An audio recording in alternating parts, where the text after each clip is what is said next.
Assalamualaikum warahmatullahi wabarakatuh. Berjumpa lagi dengan saya, Diah Titik Febriana. Pada video kali ini, saya akan menyampaikan materi pembelajaran kimia, yaitu tentang larutan elektrolit dan non-elektrolit. Kalau berbicara larutan elektrolit dan non-elektrolit, kita langsung teringat pada cerita bahwa ada orang yang mencari ikan di sungai dengan menggunakan aki atau strum. Mengapa? Nah, kemudian, mengapa juga pada saat hujan itu kita tidak boleh berada di bawah pohon? Mengapa larutan garam dapat menghantarkan arus listrik, sedangkan larutan gula tidak dapat menghantarkan arus listrik? Nah, ketiga pertanyaan ini dapat terjawab setelah kita belajar materi larutan elektrolit dan non-elektrolit. Nah, larutan sendiri berdasarkan daya hantar listriknya dibedakan menjadi dua, yaitu larutan elektrolit adalah larutan yang dapat menghantarkan listrik, sedangkan larutan non-elektrolit adalah larutan yang tidak dapat menghantarkan listrik. Ternyata kemampuan suatu larutan untuk menghantarkan listrik itu dapat kita amati menggunakan alat uji elektrolit. Berikut gambaran alatnya ya, berupa ini wadahnya, gelasnya, kemudian ada dua elektroda, kutub positif dan kutub negatif, kemudian dihubungkan menggunakan kabel, ada lampunya, kemudian ada sumber arus listriknya, kita menggunakan AC contohnya, dan ada ini saklarnya untuk on off-nya. Nah,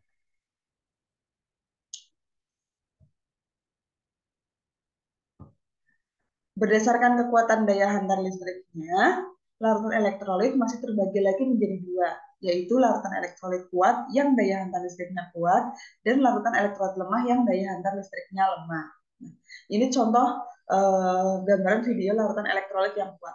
Kita lihat di sini ya, di dalam larutan semua semua zatnya itu dalam bentuk ion, ion positif, kation, dan ion negatif, anion. Kemudian di sini terlihat ada gelembung-gelembung yang keluar ya. Nah, di sini ada yang berjalan nih, ini adalah elektron yang dapat menyalakan lampu.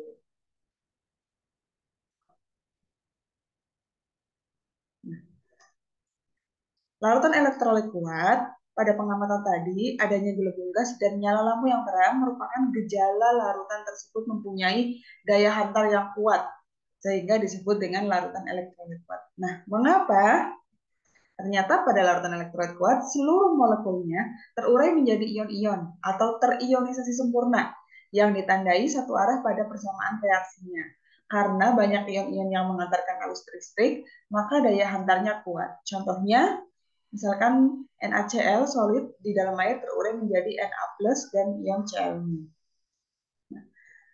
Senyawa-senyawa yang termasuk elektrolit kuat, contohnya adalah senyawa asam, yaitu HNO3, HBr, HCl, dan H2SO4. Untuk senyawa basa, contohnya adalah NaOH, KOH, LiOH, dan BaOH 2 kali. Untuk elektrolit lemah, kita lihat gambarannya di sini. Ada molekul dalam bentuk masih dalam bentuk molekul netral, ada juga ion positif, ada juga ion negatif, dan ada gelembung gas yang dihasilkan. Namun lampunya tidak teramati menyala terang seperti pada elektrolit kuat. Pada larutan elektrolit lemah, jika muncul gelembung gasnya sedikit dan lampunya redup atau tidak menyala, berarti daya hantar listrik larutan tersebut lemah. Maka disebut juga dengan larutan elektrolit lemah. Nah, mengapa? Ternyata pada larutan elektrolit lemah, sebagian molekulnya terurai menjadi ion-ion, terionisasi tidak sempurna, yang ditandai dua arah panah pada persamaan reaksinya. Karena sedikit ion-ion yang mengantarkan arus listrik, maka dikatakan daya hantarnya lemah. Contohnya pada ionisasi larutan cuka atau CH3COH. Nah, hanya sebagian yang berubah menjadi ion H+ dan ion CH3COB, sedangkan masih terdapat molekul CH3COH.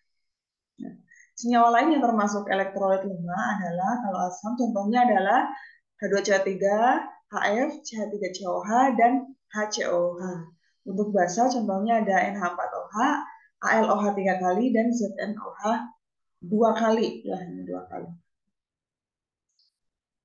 Yang ketiga adalah larutan non-elektrolit. Nah, kita amati di sini ternyata pada pada gelas di sini tidak ada ion positif maupun ion negatif. Juga tidak teramati adanya gelembung, lampu juga tidak menyala. Nah, gelembung gas tidak muncul dan lampu tidak menyala, itu berarti larutan tersebut tidak dapat mengantarkan listrik yang disebut sebagai larutan non-elektrolit. Pada larutan non-elektrolit, molekul-molekulnya tidak terurai menjadi ion-ion atau tidak mengalami ionisasi, sehingga tidak ada ion-ion yang bermuatan yang menghantarkan listrik. Contoh larutan non-elektrolit adalah larutan gula, urea, alkohol, dan air minum. Nah, untuk beberapa jenis larutan, ya kita ambil contoh berdasarkan jenis ikatannya. Contohnya garam dapur, ionik. Nah, dari pengamatannya, lampu menyala terang, timbul gelembung gas, ternyata tergolong sebagai daya hantar listrik elektrolit. Nah, kemudian asam cuka CaCO2, senyawanya ikatannya kovalen polar, lampu tidak menyala, timbul gelembung gas, termasuk elektrolit. Kemudian yang ketiga adalah gula, ikatannya kovalen non-polar, lampunya tidak menyala, tidak ada gelembung gas sama sekali, dan daya hantar listriknya adalah disebut non-elektrolit. Nah, perbedaan larutan berdasarkan daya hantar listriknya dapat teramati pada tabel berikut. Ya, elektrolit itu dapat menghantarkan listrik, non-elektrolit tidak dapat menghantarkan listrik. Elektrolit terjadi proses ionisasi atau terurai menjadi ion-ionnya, sedangkan non-elektrolit tidak ada proses ionisasi. Larutan elektrolit, lampu dapat menyala terang atau redup dan ada gelembung gas. Sedangkan non-elektrolit, lampunya sama sekali tidak menyala dan tidak ada gelembung gas. Nah, demikian materi kali ini. Semoga bermanfaat. Assalamualaikum warahmatullahi wabarakatuh.